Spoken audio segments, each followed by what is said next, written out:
two tributes, one in Paris, the other in London, the one in the French capital, for the 13 soldiers killed on patrol last week in Mali when their helicopters collided. A reminder that counter-terror and preventing jihadists from preying on weak states, part of an asymmetrical battle that crosses continents. Now, depending on your vantage point, it can be near or far. It's near for those worshippers at a Catholic church in Burkina Faso, 14 of them gunned down on Sunday morning, or for those at London Bridge this Monday, reflecting on the convicted bomb plotter who killed two young people last Friday, young people who believed in the cause of de-radicalization.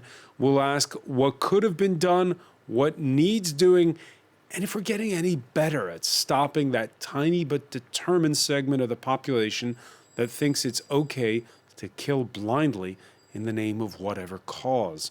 Today in the France 24 debate, we're looking at the challenges of counter-terror efforts. With us, Guillaume Denoy de Saint-Marc, founder and president of the French Association for the Victims of Terrorism. Thanks for being with us. I want to welcome as well independent journalist and filmmaker Mikey Kay, who's a former British aviation commander working for Special Forces in Iraq. Hi, Francois. Thanks for joining us.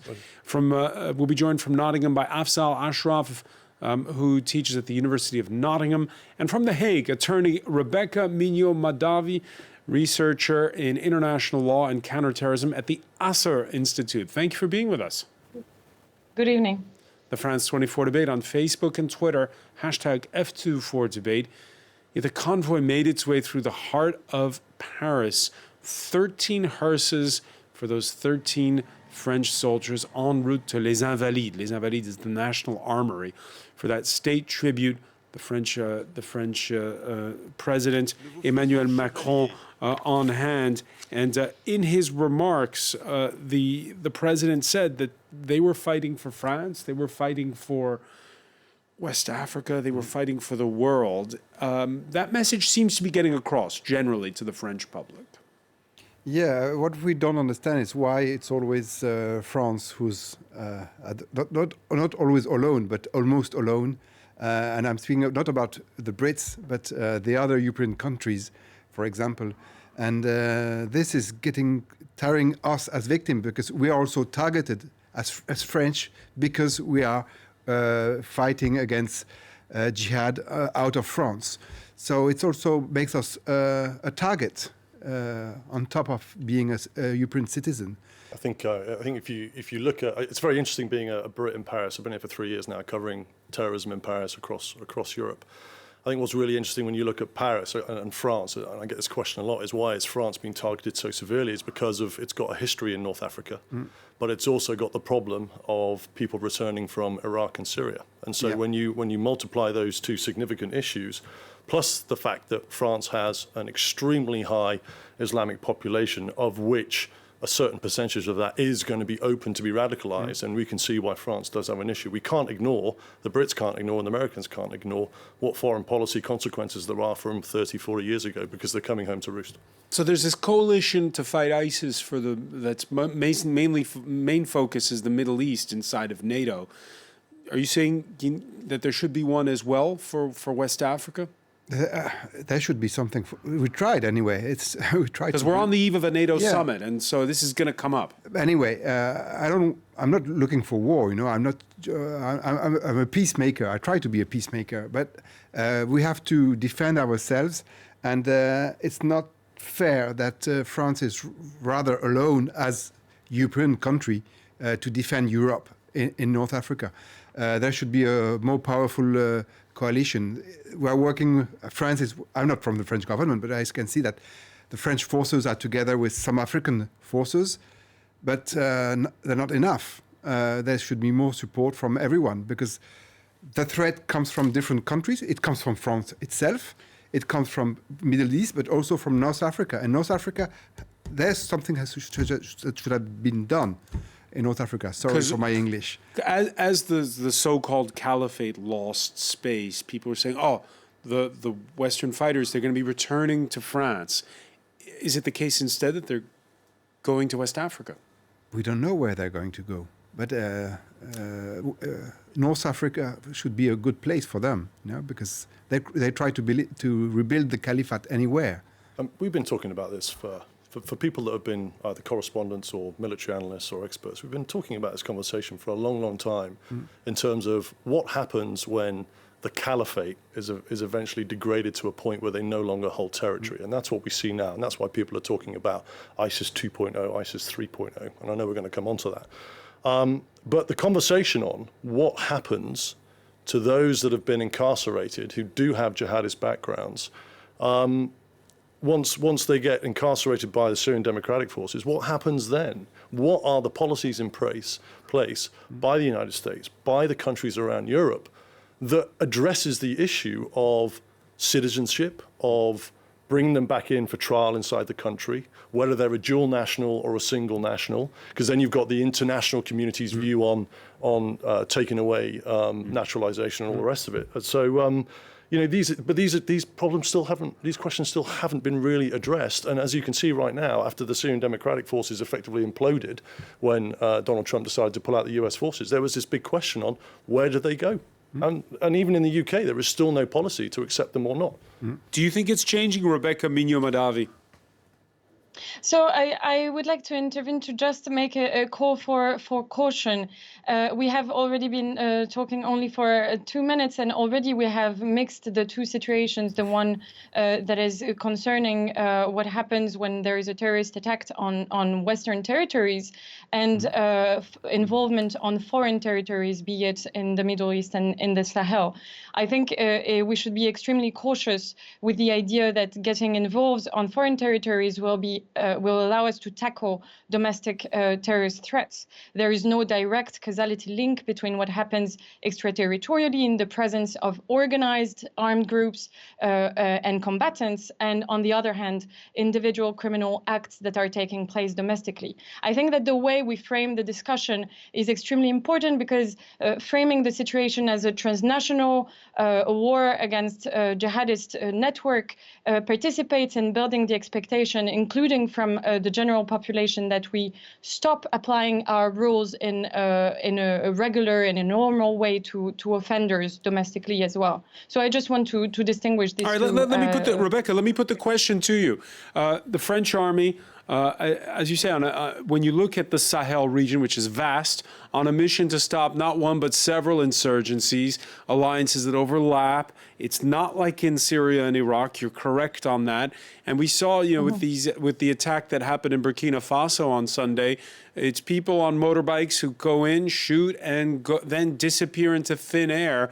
So what is the French mission for you in West Africa? So this, of course, is blurry in the sense that when you look also at the law on military programming that dates back to 2018, the French law on military programming, there is a general strategy, military strategy to combat jihadist groups as a whole. So there is no distinction that is made between jihadist groups in that sense, which is, of course, concerning from a legal perspective, because it kind of resembles the discourse of the global war on terror in a sense. So what is taking place in the Sahel seems to me to belong to a broader military strategy for the next years, because this law on military programming is until 2025, of combating jihadist groups as a whole. This, of course, is regulated. This specific conflict is intervention by invitation. So in that sense, there is a legal basis for this presence of France in the Sahel. But I think they should be extremely cautious as to how expansive this involvement will be. There is an insistence in this law on military programming and anticipation and prevention of how terrorist threats will evolve. So in that sense, it could be very expansive, both in space and in time. This is my personal concern. All right, let's turn to Afzal Ashraf, who's at the University of Nottingham. Thank you for joining us here in the France 24 debate. The question, what are the optics when people who are radicalized see the French intervention in West Africa? Because you have a French army which moved in 2013, wildly popular with the locals at the time because it stopped the insurgency from sweeping further south. It's still popular among among French public opinion. But what are the optics of it? How is it perceived? Well, and certainly across Europe, in a wider sense, there is this narrative that the extremists have come up with, and that is that this is a war against Islam and a war against interventionist war against the people, and it's an excuse, as they see it, to kill people. In terms of your point about the fact that the population was very supportive of this and has been welcoming the intervention in terms of safety, we see that these interventions do start off usually with backing of the locals, but very often they change. And this happened when the British intervened in Northern Ireland, the British Army intervened in Northern Ireland, and the Catholics who the British Army had gone to protect actually turned against the army, or the Catholic extremists, I would say. So I think that we shouldn't take any support for granted. And as long as the militaries intervene and concentrate on fighting the terrorists, the rebels, and give protection to the major population, I think they can retain the support of the population. But in terms of narrative outside the country, it's very easy to paint any atrocities or perceived atrocities as being part of this narrative, which doesn't just exclude or point to the French, but it includes all Western forces, whether they're American, British, or any other Christian forces as they perceive it. All of these things are lumped together in a wide global conspiracy. So a failure by one of the Western forces in a different part of the country, or a different part of the globe, can be projected as a negative implication on the French involvement in the Sahel. One last point on this, Guillaume Dunois de Saint-Marc, because you work a lot on de-radicalization. I don't work on de-radicalization. I don't trust de-radicalization. I fight against radicalization, which is completely different. Right. I hate the word de-radicalization, but it doesn't exist for me. You cannot de-radicalize someone. So sorry to... No. It's very important. Denmark is certainly trying to de-radicalize because they've got a whole program. It's like a magic word. No, I de-radicalized you and you're not radicalized. It doesn't work this way. The way you bring someone to get out from this radicalization is a path that is very complicated. You have to open his mind. You have to make him think differently. And maybe you have the chance that this person will follow and will go on thinking about society, thinking about many different items, and that will bring him to get out from radicalization. He can also pretend he's following this path. Right. And that's what happens very often. Pretends he's moving on this way, and that he's coming to your point of view, but it can also be a strategy. That brings us to the London Bridge attack. Exactly. Yeah. So you cannot de-radicalize. You can bring someone to get out from its extreme position, but it's very difficult. More the person is extreme at the beginning, more difficult it is. But this can only be done by education, discussion, interaction.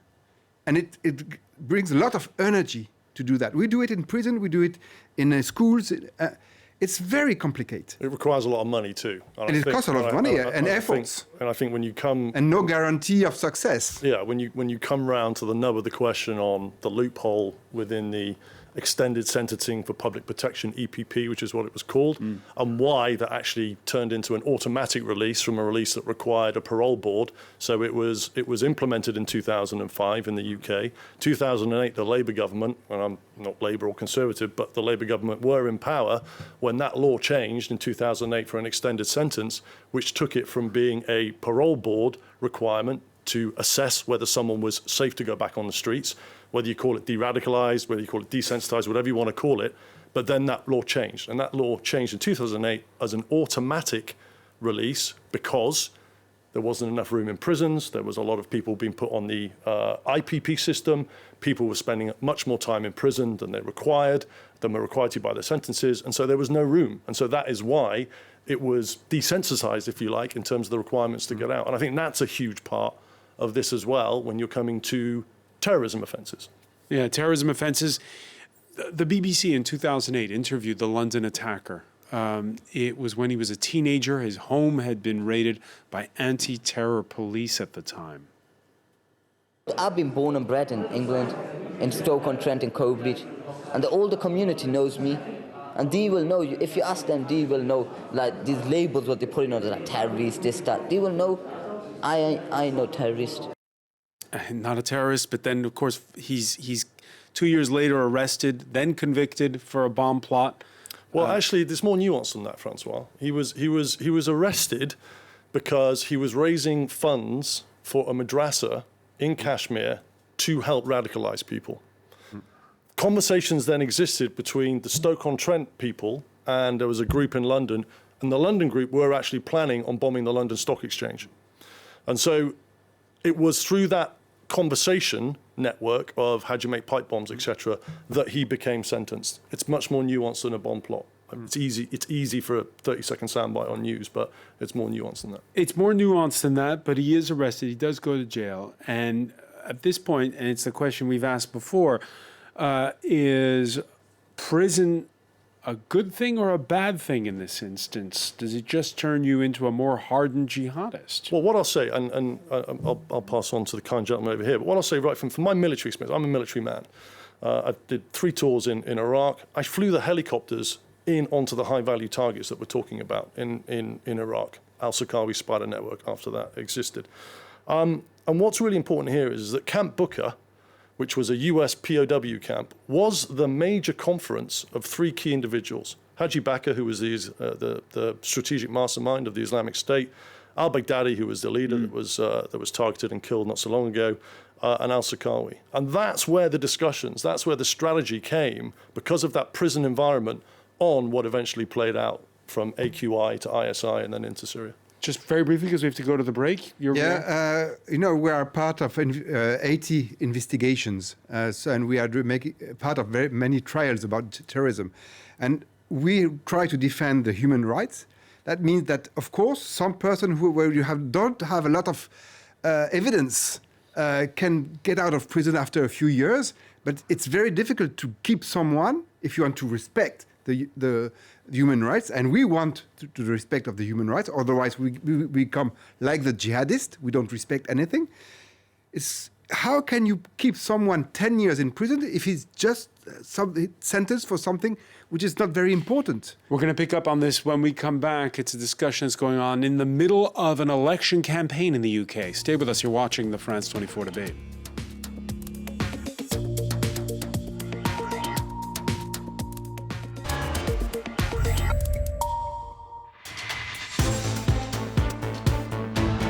Welcome back, or welcome if you're just joining us. It's the France 24 debate, and we're reflecting on what can be done when it comes to counter-terror after the ceremony that took place here in Paris for 13 fallen French soldiers chasing jihadists in the Sahel, and after last Friday's knife attack in London that left 2 victims. Talking about it with us, Guillaume Denoy de Saint-Marc, founder and president of the French Association for Victims of Terrorism. Welcome back as well to journalist and filmmaker Mikey Kay. Asfal Ashraf teaches international relations at the University of Nottingham and looks at the ideology of jihadist networks. And joining us from The Hague, attorney Rebecca Mignot-Madavi, researcher in international law and counterterrorism at the Asser Institute. Earlier, it was in London at Guildhall Yard, where political leaders gathered for a tribute to last Friday's victims of the attack by a 28-year-old from Stoke-upon-Trent who was out on parole over a foiled bomb plot dating back to 2010. It's all happening in the run-up, as we said earlier, to a general election in 10 days' time. The best way to defeat this hatred is not by turning on one another, but it's by focusing on the values that bind us, to take hope from the heroism of ordinary Londoners and our emergency services who ran towards danger, risking their lives to help people they didn't even know. And it's also by drawing inspiration from the lives of Jack and Saskia, who from an early age chose to dedicate themselves to helping others. Asval Ashraf, what's winning the day in terms of the general conversation where you are? Is it focusing on all those ordinary citizens who acted heroically and on those two victims, or has it been to point fingers over why he was let out of jail? Well, it's all of these issues, and I just want to illustrate the point, come back on the discussion we had just before the break. There was a point made about the radicalization that goes on in prison, and I think that's a very good point. But there is one thing that we need to add to that, and that is that the prison system in Iraq at the time was not very well handled. We know from the abuses that took place in Abu Ghraib and elsewhere that instead of de-radicalizing, what happened was the abuse contributed to the hardening of some of these extremists, and others that may well have avoided being radicalized were probably drawn into it because of that. The other point that was made, I think, again, is a very good point that needs to be reinforced, and that is that we cannot start to abuse human rights and become like the terrorists. But I think the big problem here, and that's part of the debate that's going on in the UK, is whether the human rights of these individuals are being safeguarded at the expense of human rights of the public. And the big problem I see here is a legal one, where we treat terrorism as a crime, which in itself is not a problem. But one thing we forget is that in most criminal endeavors, such as murder, which is done on an ad hoc basis, a criminal may well come to the conclusion after his punishment that there's a cost-benefit analysis, that the costs involved in terms of loss of liberty outweigh the benefits that they might have committing the crime in the future. But these terrorists have already taken the decision to risk their lives, and so for them, any length of imprisonment isn't necessarily going to be a deterrent unless they genuinely repent or are reformed in some way. So I think what we do need to do is to start treating this as a very different prospect. We mustn't think of prison as a punishment for these individuals, but as a way of safeguarding the public. And it may well be, just as we have in the cases of mental illness, the opportunity to take these people in and review them on a regular basis until there is a sufficiently confident assessment. Yeah, but is that the kind of discussion that's going on right now with 10 days to go till a general election? No, I don't think it is, unfortunately, because that discussion is too nuanced, is too subtle for politicians to be able to make political gain out of.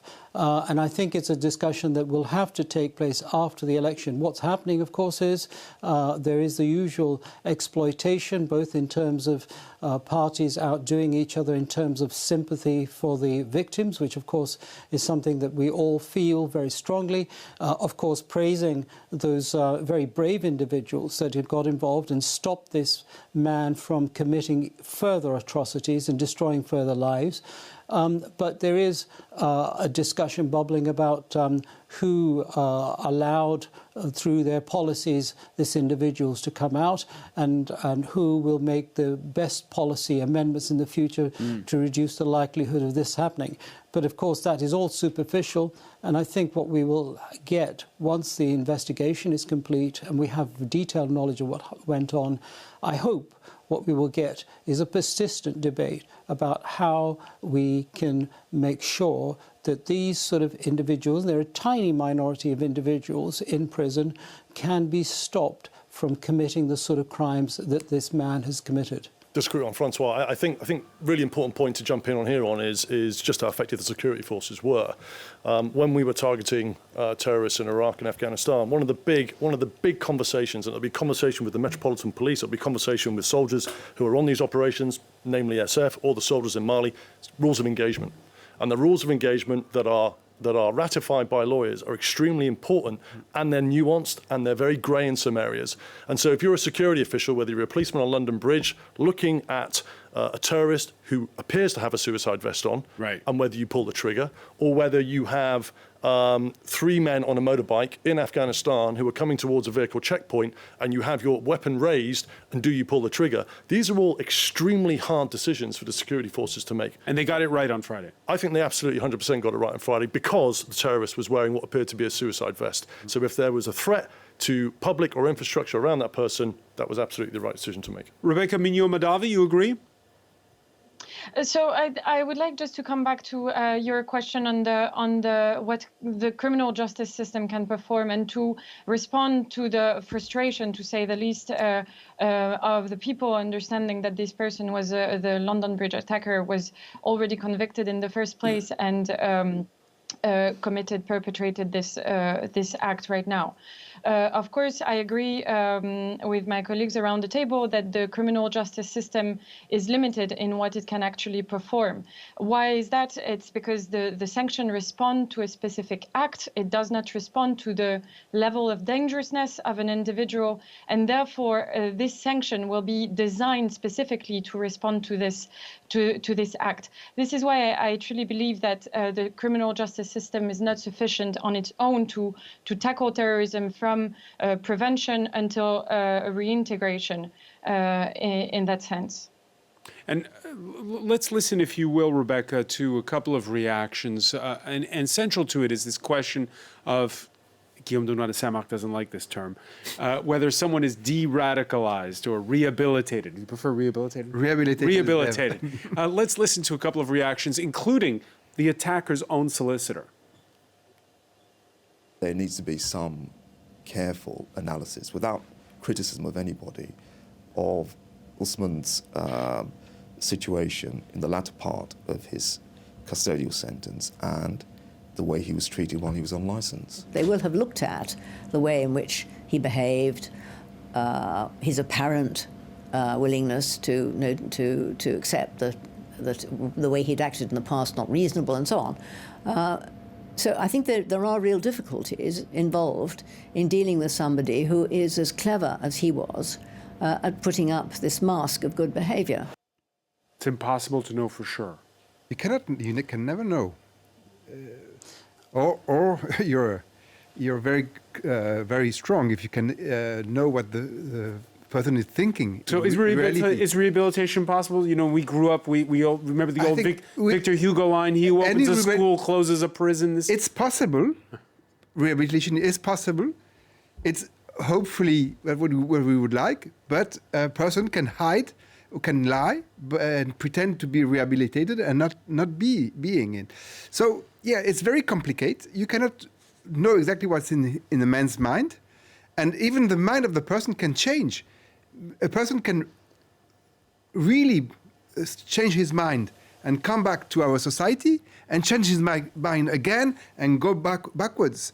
So it's something that has to be taken. They're just humans. We are humans, and we cannot decide know what's in a man's mind before the action is committed.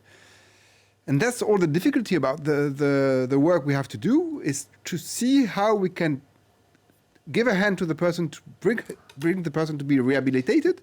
And at the same time, we have to be very careful that this person can lie or cannot be rehabilitated. So how do you do it? Nobody had the answer yet. Everybody is trying to go forwards.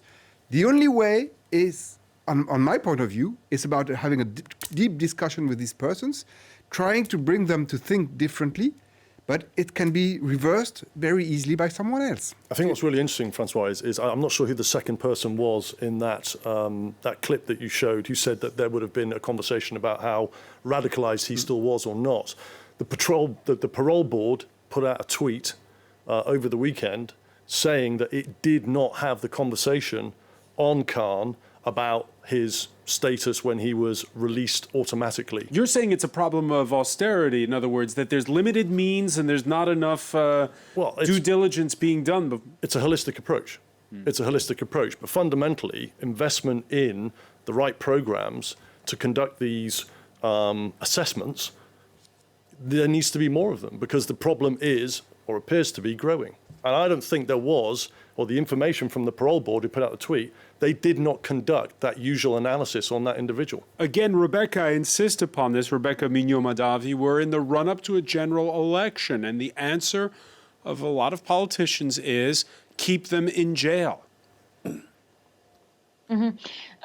Maybe I would like to emphasize, to make a link with something else that is really at the core of the debate in the EU right now, which is the idea of deprivation of citizenship. So this is not a way in which I believe our societies will send the message to potential recruits of ISIS or other jihadist groups that there is a citizenship link that is stronger with than the potential link that they would have with the terrorist group.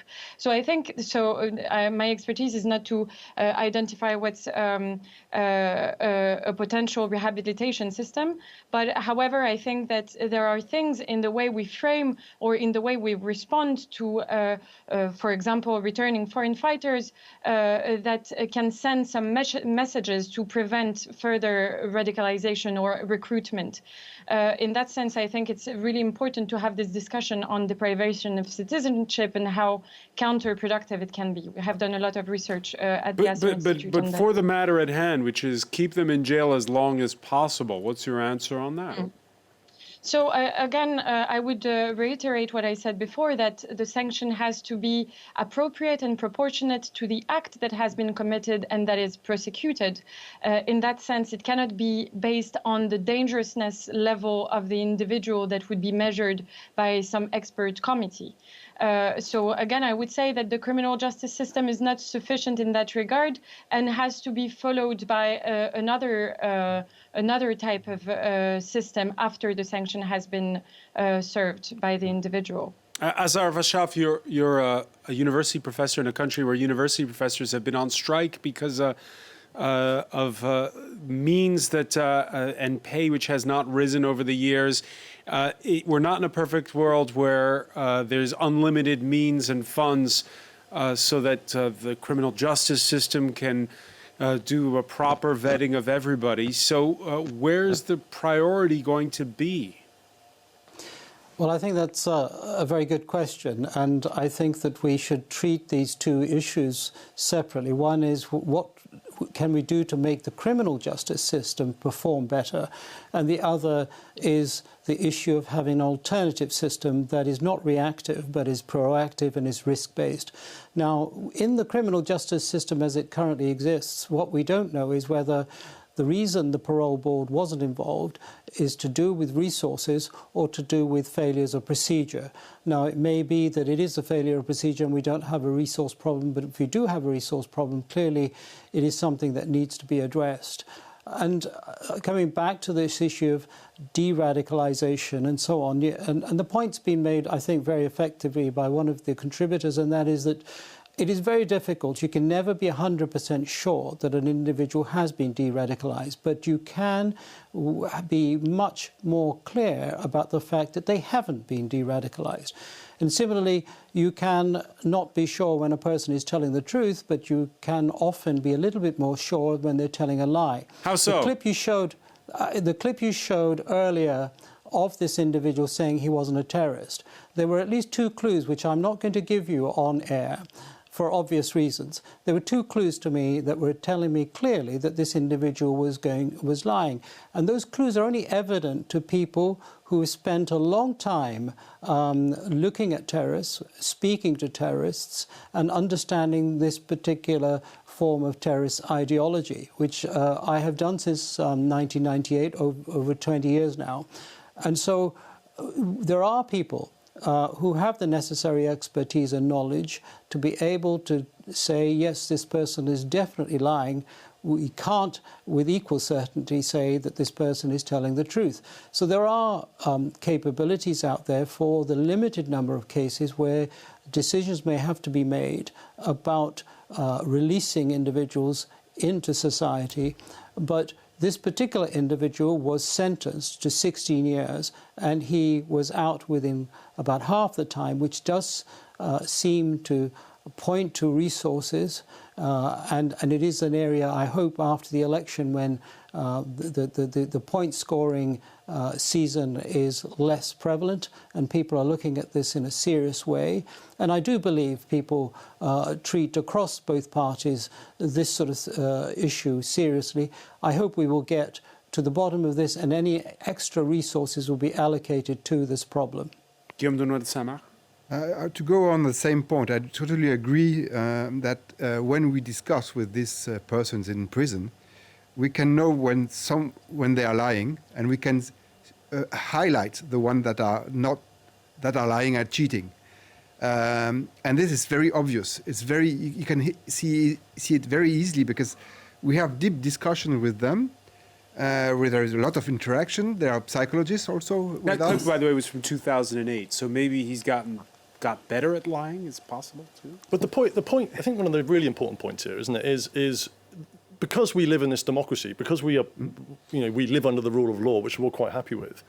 That means that there are things working against us when we're trying to incarcerate someone who we believe is not telling the truth and is a terrorist. And the reason why the police leave it so late in taking someone down is because they need as much evidence as possible to take it through a court of law in order to make sure that they are incarcerated. Because if they don't have that enough evidence, they walk free. And I think that's one of the big problems of it's the catch-22 of our democratic system, if you like, the human rights affair. And I'm not taking one side or the other. It's merely highlighting the issue. But that's why some of the countries are trying to find another way to put this person in prison just because they are part of a group, of a terrorist group. That's what happens in the French law, which is a way anyway to put this person in prison out of the society, at least for a time. But of course, if they're just part of the terrorist group, it's not enough for them to stay for a life sentence. It's just a few years.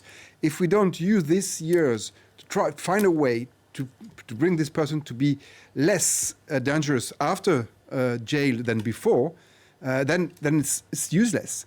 The only thing to do is to use the time where they're in prison to try and bring them out of this way of thinking with no guarantee of success, of course. One final question on this. The number of terror attacks in Europe has waxed and waned over the years.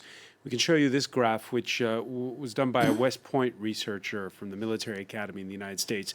It starts in 1994, but we have it here from 2008. 1994, it's much higher.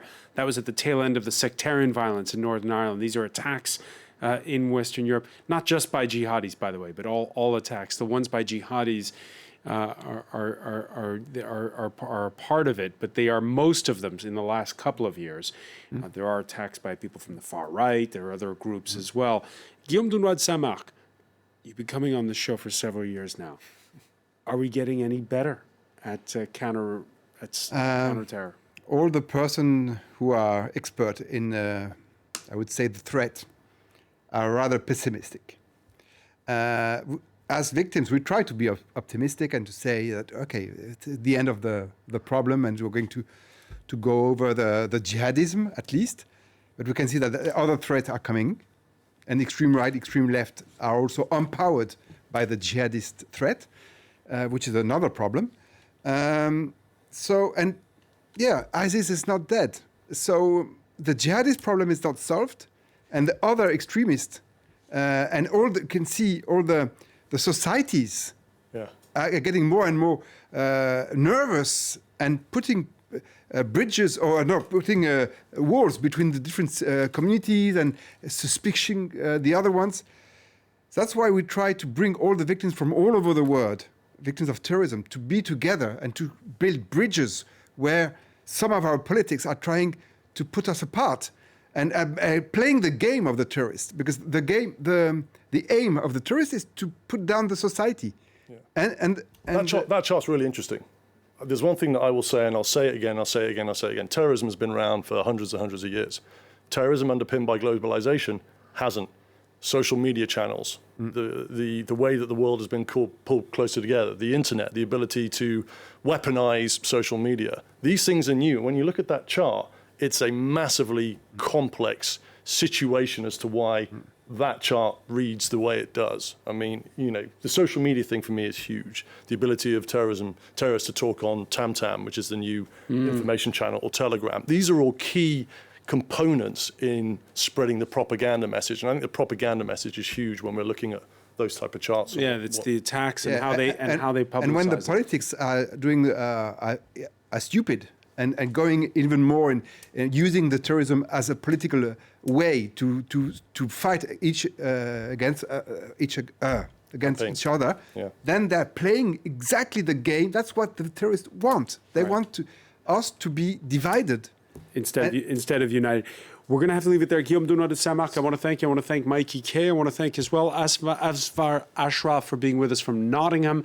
And from The Hague, Rebecca Mignot-Madavi. Stay with us. Media Watch is next.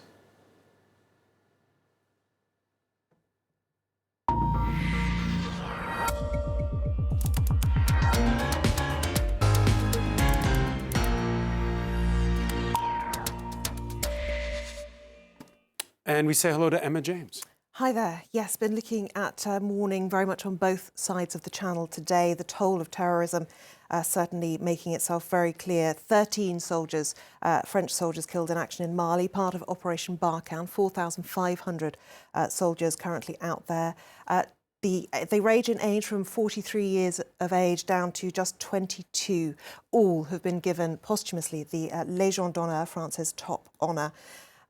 Many people chose to line the streets today to pay tribute to these men. The cortege here making its way along to the Hôtel des Invalides ahead of that ceremony, fronted, of course, by the French president.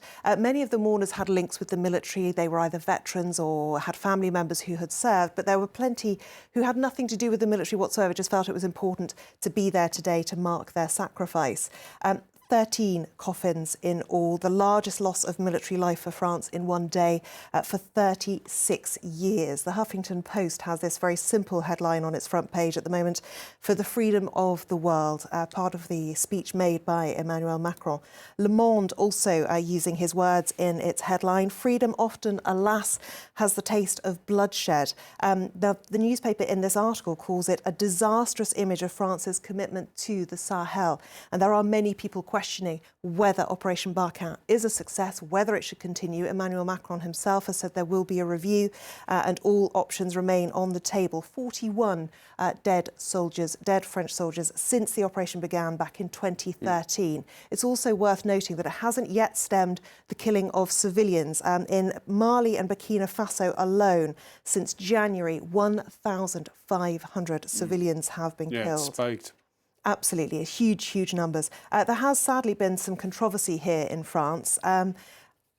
You might say, unsurprisingly, it comes from Charlie Hebdo because they like to court controversy. But when you consider what they went through, you might think they'd be a little more respectful of those who lose their lives in the fight against terror.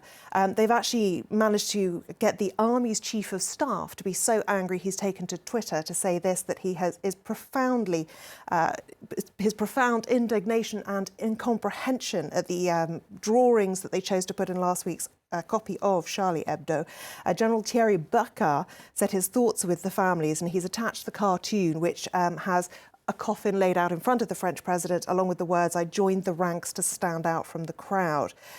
Very tasteless indeed. Now, the General Burkhardt actually chose to write to Riss, the managing editor of Charlie Hebdo, to invite him to come to that ceremony to see for himself the reality of what this all meant. You wouldn't think he would need to see it for real, but he was invited. He chose instead to reply publicly, defending the magazine's satirical spirit and acknowledging the soldiers' sacrifice. Not sure that will please too many people. All right, and there were vigils as well in the UK this Monday. Yes, absolutely. And away from all the arguments about politicising the agenda, there were images of real personal pain. This is the girlfriend, Leanne O'Brien, of Jack Merritt, one of those who died. This was the front page of the Cambridge News today, their local newspaper.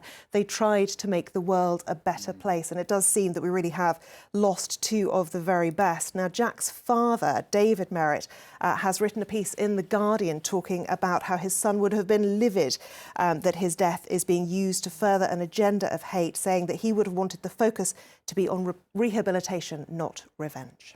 All right, many thanks for that, Emma James. I want to thank our panel once again. Thank you for joining us here in the France 24 debate.